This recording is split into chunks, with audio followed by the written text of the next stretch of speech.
Абай Құнанбайұлы, ғылым таппай мақтанба. Ғылым таппай мақтанба, орын таппай баптанба, құмарланып шаттанба, ойнап босқа күлуге. 5 нәрседен қашық бол, 5 нәрсеге асық бол. Адам болам десеңіз, тілеуің өмірің алдыңда, оған қайғы жесеңіз. Өсек, өтірік, мақтаншақ, ереншек, бекер, мал шашпақ, 5 дұшпанның білсеңіз. Талап, еңбек, терең ой, қанағат, рақым ойлап қой. 5 асылыс көнсеңіз. Жамандық көрсең нәфрәтлі, суытып көңіл тыйсаңыз, жақсылық көрсең ғибратлы, оны ойға жисаңыз.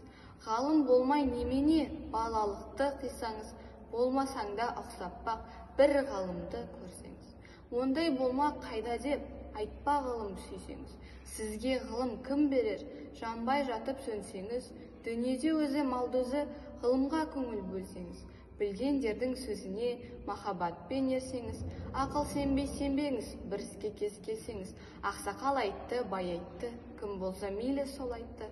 Ақылменен женсеңіз, надандарға бой бермей, шын сөзбенен өлсеңіз, аят хадис емес қой, күпір болдың демес қой, қанша қарсы келсеңіз.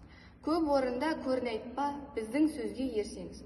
Мұны жазған кісінің атын білме, сөзін біл. Осы жалған дүниеден шешен өткен не бұлбұл, көсемді өткен не дүлдүл.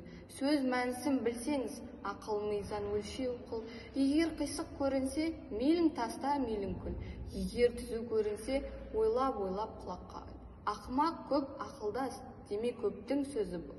Жақынның сөзі тәтті деп, жақыным айтты дей көрме, надандықпен кім айтса, ондай түпсіз сөз керме. Сізге айтар қаупім бұл. Өзің үшін үйренсең, жамандықтан жиренсең, ашыларсың жылма-жыл. Біреу үшін үйренсең, біреу білместен білсең, білгеніңнің бәрі бұл. Сөзін оқып және ойла, тез үйреніп, тез жойма, жас уақытта көңіл бөл.